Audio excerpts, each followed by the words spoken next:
everybody, this is Damien from Legend Life. With our bucket list talks, we look to share tips, ideas, and inspiration to help you create and live your bucket list. Today, I have the pleasure of speaking with Tom Williams from Desert Island Survival, a company that gives you the opportunity to experience what it would be like to be a castaway on a deserted tropical island.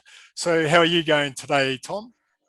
I'm very well, thank you, Damien. Thanks for having me on the show today. Very good. So to get started, maybe you can give us a little bit of a background about yourself and the journey to setting up Desert Island Survival. Yeah, absolutely. There's a long and a short version, but I'll kind of go I'll go for it. So I mean, I guess a big catalyst for me was I walked to the North Pole in 2010. If I go back a tiny bit, I basically worked in a job selling software that I really just felt very uncomfortable with. I just felt like there was more to life than just being constrained in this job. And so a friend of mine suggested walking to the North Pole, and I drunkenly agreed in a pub one night, got a reminder the next day, and ended up doing this race to the North Pole. And then after that, I think once I'd lived such a broad kind of experience, it's like, when you inflate a balloon so much, you come back in, it's very hard to then go back into that normal job, I guess, conformist employment. But I did, and I ended up working in finance for many years in Chile. I'm British, but I was living over in Chile. I went there with my wife, and but again, that hat felt uncomfortable and it didn't fit, and so I dreamt constantly about how I could change my situation. And in fact, my mother passed away, and that was a big catalyst. It was one of those moments, I think, when such large events happen in your life, you really reflect, and it was like, if you don't do it, you're never going to do it. And I think the guy who made LinkedIn said being an entrepreneur is like jumping off a cliff and building a jumbo jet on the way down. And it very much was like that. I thought I could plan this for the next 5-10 years, all the different aspects of, learning these bushcraft survival skills and how to run a business, insurance, and finding the islands. Or I could get some friends together, go to an island and see how it goes. And taking that first initial step just, really was the catalyst for then building this business and filling in all the gaps along the way. And I've since, spent 200 days on desert islands, one-on-one with a remarkable bushcraft instructor who's taught me all the skills that I need. I don't just run the expeditions, we have a number of other instructors. And that was initially in Panama, and we've since added desert islands in the Philippines, Tonga, and French Polynesia. Okay, so let's step back a little bit. So how did this idea of tropical islands, survival kind of like really come up? Because you said you were working in finance, software before then, and then what kind of like inspired you at this particular point of time? Okay, I like the idea of doing, going off and experiencing some islands. Yeah, I mean, I'd read Robinson Crusoe. I think for me, that was an initial seed that was planted, like for many people, I think, and I'd also enjoyed the TV shows and such. But for me, a lot of it was driven by nature. I'm a passionate scuba diver. I used to map coral reefs in Honduras, and I've always been, looking to go to the next place where you can find untouched nature. And so facilitating that was a big part of it. And I looked online to see other companies that might be offering this kind of experience, getting really immersed in nature.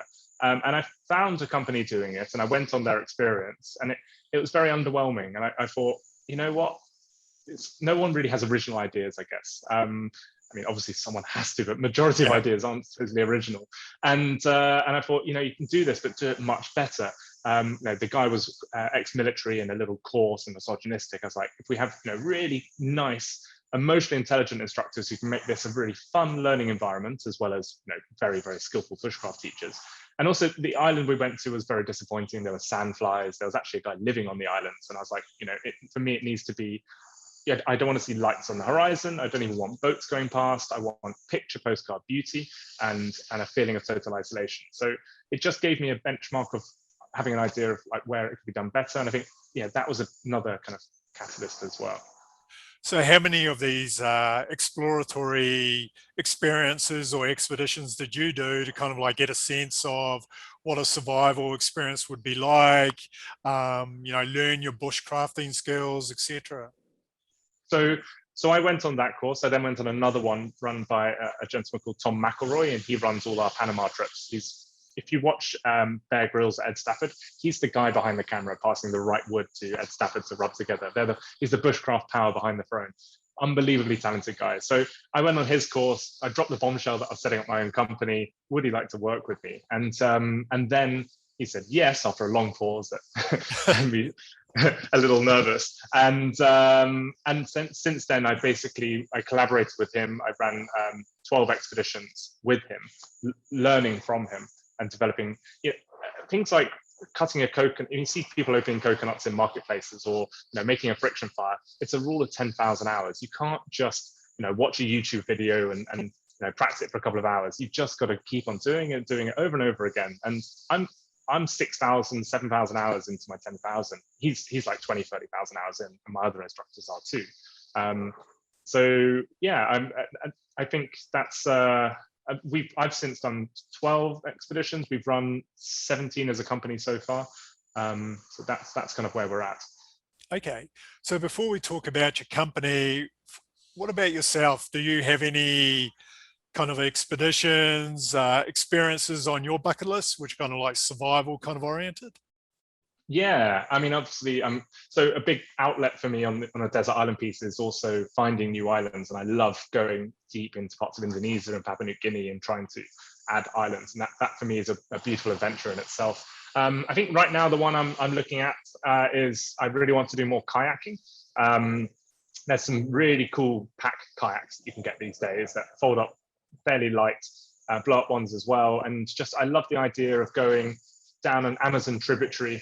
And basically having a month going downriver with just some basic rations, some salt mix and some rice, fishing along the way, and just spending a month going downriver. That's one of the trips I really want to do. People always ask me if I'm going to do the South Pole. I feel like I've had enough polar experience for one lifetime. You prefer the warmer climates now? Yeah, definitely. I'm much more of I much prefer the tropics, certainly. Okay, so now let's focus in on desert island survival. So as you said, you've been doing it for a number of years now. So what is it you're hoping to share with your clients? So we initially set it up to create that Robinson Crusoe experience, that castaway experience, to be deserted in untouched nature. And learn some cool survival skills. And so the format of our trip is 10 days, the first and the last day in a lovely hotel. Feels like a 10-star hotel after 8 days on the island, I promise. So it's 10 days, 8 days on the desert islands. And the first 5 days on the islands is survival light. You're learning all of these cool skills from building a shelter and weaving palms and making natural cordage, building beds, to making friction fires, building fish traps, how to open coconuts, how to turn seawater into fresh water. So it's 5 days of survival light where you're fed and you're sleeping in hammocks. And most people have never done anything like this before. It's very accessible for people that have never done bushcraft or even been camping. We've had some people before. And so after these 5 days of training, they basically are readying them for the final 3 days on the island, which is the kind of raw survival phase, where they simply have a machete, a hand knife, a satellite phone, a medikit, a handful of fish hooks, and they then have to go and really survive for those final 3 days before a speedboat arrives laden with cold beers and fruits, and they're rescued, and we go back for a feast and hit by that wall of air conditioning and a new kind of reappreciation for our creature comforts. Okay, so what does an actual day feel like? So like day one of the first 5 days. So how does it? What's the program? Yeah, and so I mean, the first days, everyone's head's spinning. Like it's a big immersive experience, and you're arriving. On the day one, we initially drop all our kit off. We have to bring in like 300 liters of water to most of our islands and set equipment. And the first thing we do is just consider our survival priorities, like where would be the best place to build shelter, where might there be a water source, what dangers are there, where's the tide line, just creating that kind of slowing down and getting that situational awareness of what are my priorities. And then on that first day, we build a shelter. And it's amazing how quickly that just creating that simple kind of tiki hut just makes it feel like home for people, and you talk about it as home. I mean, typically on those first 5 days, the morning is spent learning skills. So things like friction fires, we go and identify the appropriate woods and things like wild edibles, and we go hiking. So we're learning lots of skills throughout the morning, and then the afternoon tends to be mostly fishing and gathering food. So we go out spearfishing, we go fishing off the rocks, we build fish traps. And so, yeah, and then, in the evening, we have a big meal together.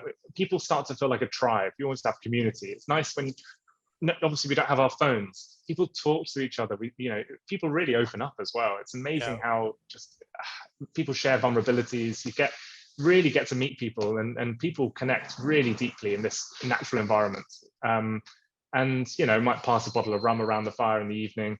Do well to stay up past 8:30. I think without our electricity, you quickly go back to that circadian rhythm of getting up at sunrise and going back to bed at sunset, just after sunset.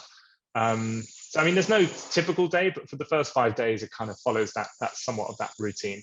Okay, and so the 3 days, basically the group kind of like is on its own and has to kind of like take care of itself. So how does that normally run?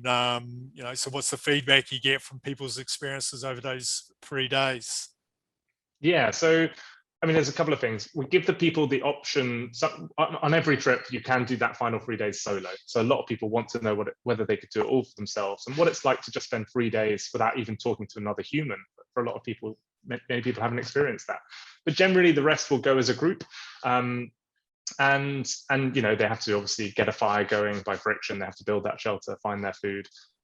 We have a lot of people that before they book, they say, I only want to do 2 days of training and 6 days of raw survival. And everyone afterwards says, you know what, the training was the fun time. I love that bit. The final 3 days, it's amazing how much time there is in a day when you're hungry and you have not much mental stimulation apart once you've met your kind of basic survival needs. It's tough, it's a really challenging and insular experience. But I think the nice thing is that when you go through adversity and hardship, it equips you for day-to-day adversity, which then feels very low in challenge comparatively.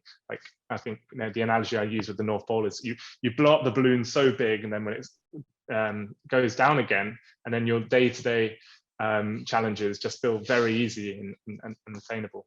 Yep. So the 5 days is sufficient time to really take care of yourself for the 3 days. So most people handle that pretty well, or able to find sufficient food, find enough water, etc. Yeah, we managed to squeeze in a lot of skill development in those first 5 days. And yeah, we found that the formula works really well. We haven't had to tweak it or change it. Okay. And what about, you were mentioning the mental element, because obviously now for the first time, a lot of these people are not going to be used to creature comforts, normal distractions in day-to-day life. And then you're suddenly going to be, relying on your skills and being able to take care of yourself. So what's some of the kind of like preparatory training or advice you give people over those 5 days? You're right to say it's much more of a mental challenge than a physical challenge. We encourage people to have a base level of fitness, be able to run a kilometer, swim 100 meters, just, that standard kind of level of fitness. As far as mental preparation, I think you don't necessarily need it. Like, we're creating environments it is absolutely true adventure and raw, but it's also, we prepare you mentally. We do a day on psychology as well, where we talk about the different techniques that you can use to mentally harden yourself, and what aspects of your personality are important to help with survival situations. Such as just generally being positive and optimistic is one of the biggest ones. It's I feel like there's nothing you can really do too much beforehand to mentally prepare yourself.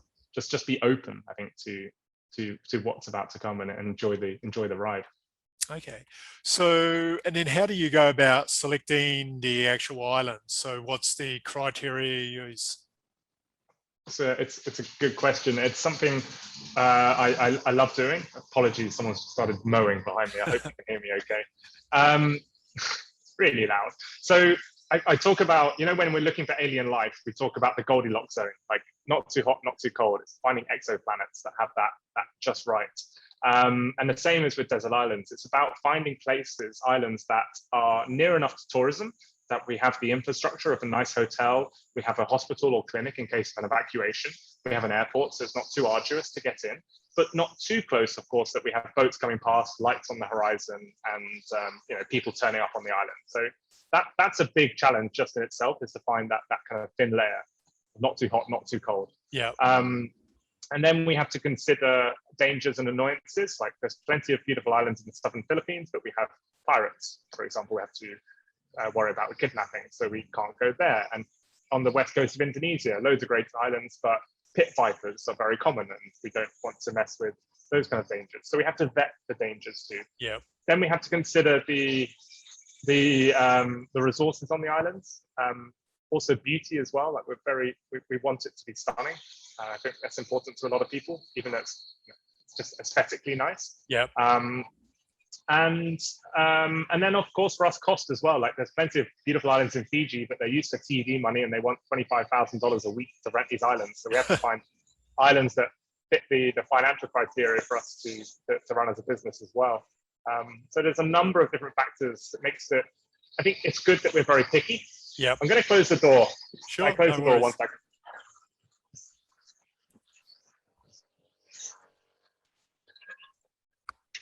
Okay, that should be a lot better. So yeah, I think the thing that makes our trips special is that we're really picky about the instructors being just super talented and emotionally intelligent, and we're just really picky on finding the best islands for running our expeditions. And with those two kind of facets, I think that's the magic. That's what makes our trips really special. Okay, so currently you have 4 destinations. So maybe you can talk about each of those destinations, why people may want to choose one or the other, because I guess, like, if you're presented with these 4, they all look pretty special, because I've looked on the website and I go, well, which one do I really want to go on? So is there any kind of ways to kind of define what the experience would be on each of these different locations? I guess I would say that they are 85, 90% alike. You're going to get a pretty similar experience in all of them. We have amazingly, we have about 25% repeat business. Like, people want to do it again, despite them being quite similar. But for all intents and purposes, there's a few tweaks on the bushcraft that we're able to offer. Panama, we don't have bamboo for the bamboo fire saw, which we have in the other islands, for example. Tonga is an outlier for sure. I think, Tonga is geographically so isolated. Unless you're living in New Zealand or Australia, where it's a 3-hour flight, or west coast of America, it's not too bad from. But otherwise, for most people, it's a 25 to 35-hour journey. And so you've really got to fight to get to Tonga, but it is worth it to snorkel on pristine coral reefs, like unbelievable amounts of flora. Like, and as well as the beaches are just beyond beautiful, so many different layers of turquoise you didn't know existed. And on day 1, we also swim with humpback whales, which is just, makes it a double bucket list experience. On day 1, spending 6 hours swimming face to face, like, these whales mimic your movements. You do this with your arm and they do this with their 3-meter pectoral fin. And then to finish that and arrive on the island just buzzing is just mind blowing. So, if time is not really a factor, then I recommend Tonga just for the ultimate experience. Panama's our lowest cost one, and it's where it all began. And I love the island, and it's also very easy for people in the US to get to. There's direct flights, and that's a big factor to consider. It's very wild, it's rugged, it's got primary jungle. There's these amazing established trees with like 3-meter buttresses at the bottom, and cool wildlife. It doesn't have coral reefs, so if people want that picture postcard tropical islands, then I wouldn't recommend going to Panama. But then the fish life, I think it's because they have so much algae. You have incredible fish life. We go spearing and catch massive fish there. So the marine population is really healthy. And so I'm putting together like this matrix to help people choose between the islands. But I think you can't go too wrong. They're all pretty magical. Okay, and so next destinations, where else have you got planned? So Indonesia is, I mean, Indonesia has more tropical islands than any other country, and we don't have one there yet. So we were just about to add them before COVID hit, and so that slowed us down by a year. But Indonesia is where we'll be adding. We've also got one in the southern Maldives that we're looking at as well. It's amazing. If you go far enough south, you can get isolation even in the Maldives. And I think people have a lot of allure. It's like French Polynesia. It's one of those Yeah. words that triggers people instant vision of paradise. So Yeah. it'll do a lot of the marketing for us, I think. Awesome. So you were mentioning your experience, or the expeditions are open to pretty much anyone. So maybe you can give us a view of the profile of the typical clients you've had. Yeah, I think we've had everyone from a 21-year-old student to like a 25-year-old builder and decorator from Manchester to 65-year-olds. We've had professional footballers. We've had Russian billionaires. I mean, it's amazing how you can also have, we have so many people of different walks of life, different ages. But once you get onto the island, your status in society, your money is, now worthless, and it's a really nice leveler. And I love how we get such a tribe of eclectic individuals who bond on their shared adversity and their shared need for survival. And it's amazing how you just get, we have all these WhatsApp groups from the expeditions, and they're all just still going a year and a half later. It's really nice how people of various degrees are on there. But I guess if I had to pigeonhole our avatar, our typical customer, but it doesn't really represent more than 20 or 30% of our customers, but it would probably be a 35-year-old bloke from London who is working a job that pays well, but they are unfulfilled and they just want some good and proper adventure made for them today. They're perhaps cash rich but time poor, and so that would be our classic. But listen, we get about 60% men, 40% women, all different nationalities. So yeah, it's a real mixed bag. And everyone seems to get on well. Cool. So what about the places you stay before and after the trip? So how does that work? So you've got certain hotels, resorts aligned? Yeah.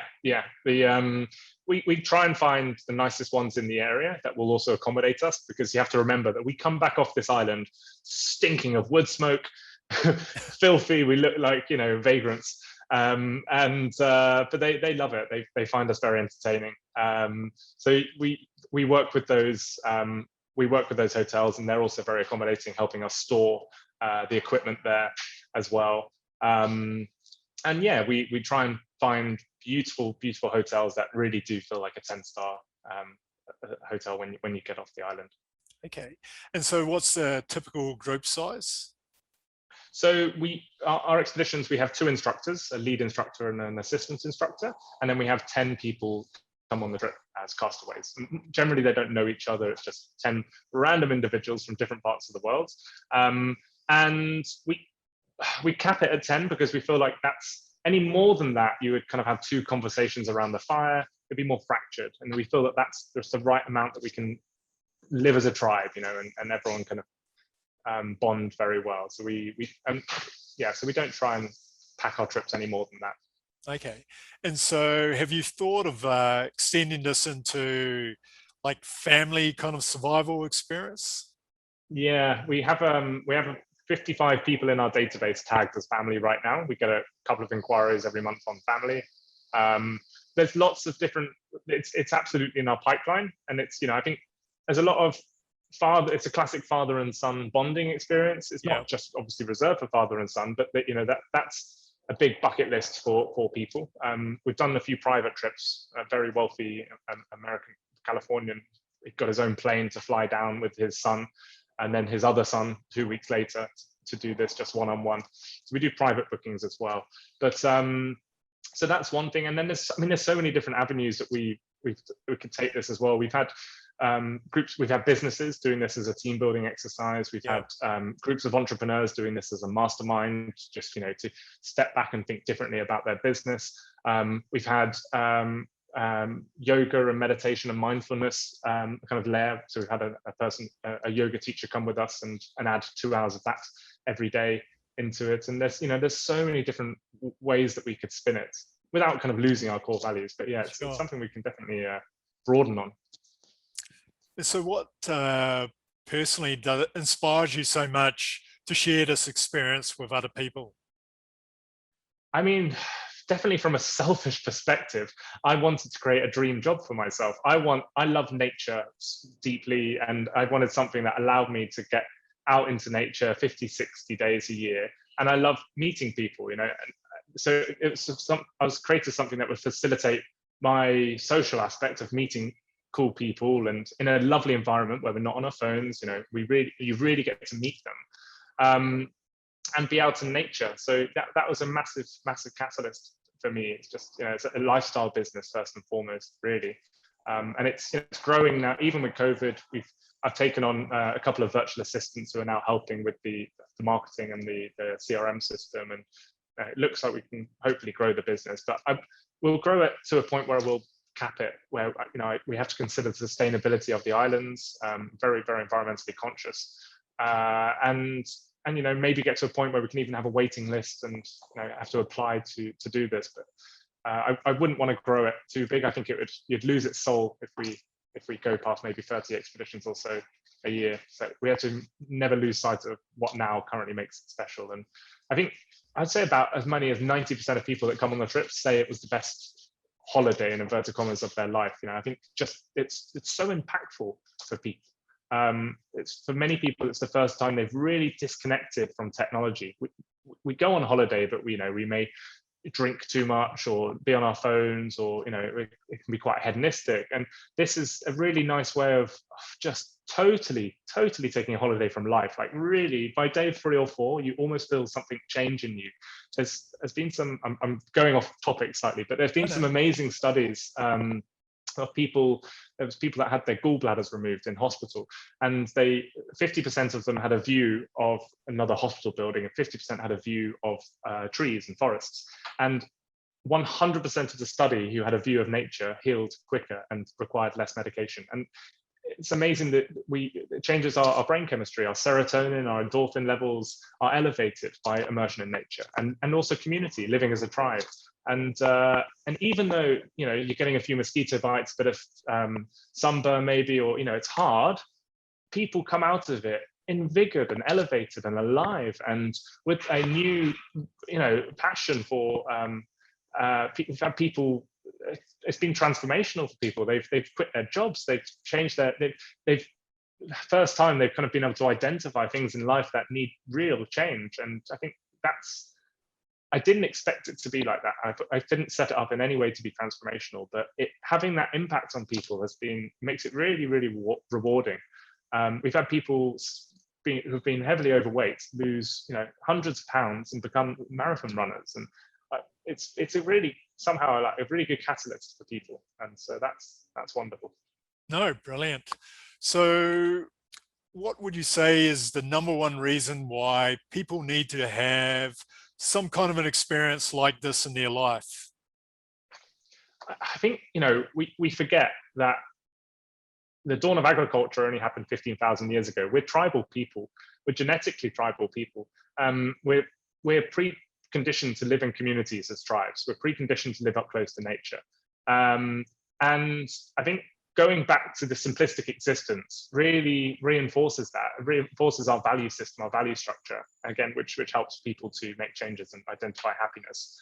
I think, obviously a bucket list thing is something everyone should do in their life, but it really, for me, to meet your primal self, we're all a primal human. We've had, of course, excellent education, and we've surrounded ourselves with useful utilities, but we are all primal people. And, in this society today, we live very differently to how we are pre-programmed, and hence we have high levels of anxiety and depression and such. And I think this just really helps to strip back and to live in our natural existence. And it helps to equip people for challenges in life. It helps to get people perspective in life. And so I think that for me it's a big reason why people should, everyone should meet their primal self once. Okay, so what's your personal definition of adventure? Adventure is when things go wrong. It's when the map is unwritten. You know, real adventure starts when things go wrong in a way. It's when you don't know what is round the next on the next page that you turn, and it's having that slight uncertainty, that thrill, that you know, that flux almost, that yeah, there's too many experiences these days that are just too funneled and obvious, and you know, you don't feel alive. You don't really feel that you're doing anything new and special. We obviously take our safety very seriously. All of our instructors are wilderness first aid qualified, and we have evacuation strategies, and but we like to sail close to the wind as well. You know, we're handing everyone machetes and knives, and we're, you know, in Tonga we swim 300 meters across like a channel to get out to the second island that people spend the final 3 days on. You know, I want people to feel alive. I want, you know, adventure is, I guess, when the map is unwritten. Okay, and so you're definitely someone obviously appreciates the benefits of adventure. So what would you say to people why they need to add more adventure to their life? It's hard to not kind of repeat what I was just previously saying. I think, you know, there's equipping yourself to deal with adversity in life and get perspective.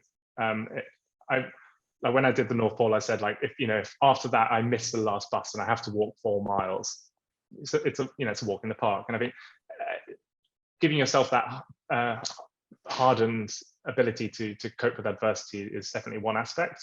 I think it's very good for our mental health in general. I think it really can help people with mental health, which is, you know, it's a big, more and more spoken about and big issue in our modern society. Helps with confidence and self-belief, I think, as well.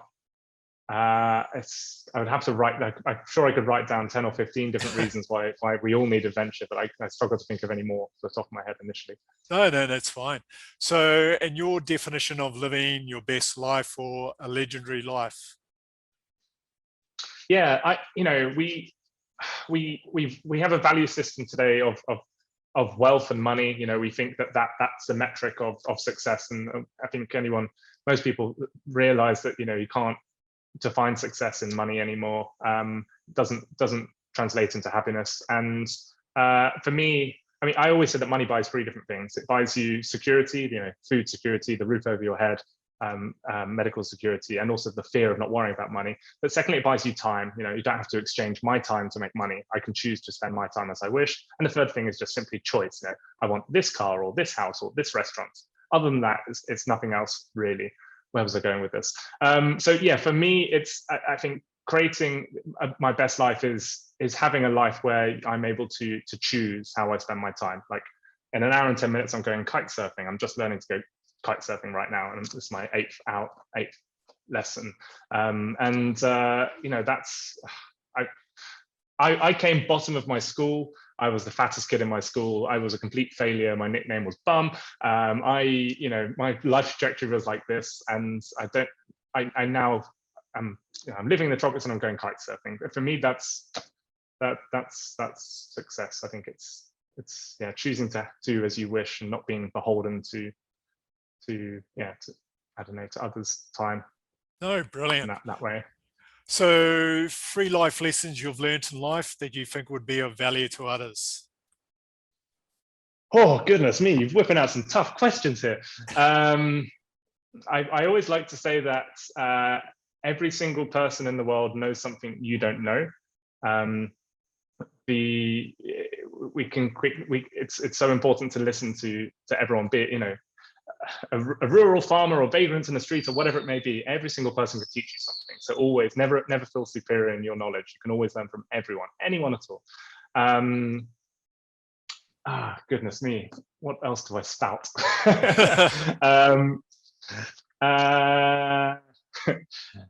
Goodness me, 2 others. I'm going to struggle to think of things on the top of my head. No problem. So 1's sufficient. So, Tom, it's been awesome speaking to you. I really enjoyed the conversation, and I'm sure there'll be a bunch of people now inspired to go off and experience a tropical island, or go off and try some kind of survival or wild living type of experience. So, for anyone who's interested in learning a little bit more about you and obviously desert island survival, how can I find you online? Yeah, absolutely. So our website is desertislandsurvival.com. You can email me at tom@desertislandsurvival.com. I'm not that active on social media. I've just launched, just had a new podcast come out yesterday, so I will do my best to try and put more content out. I'm going to set up a blog through Desert Island Survival, but right now, just through Desert Island Survival is an excellent way to contact us. And I welcome anyone, obviously, to come on one of our expeditions, or if they want any tips on how they can curate something along these lines, I'm very happy to help. Awesome. Well, thanks again. It's been a pleasure speaking to you. Lovely to speak to you too.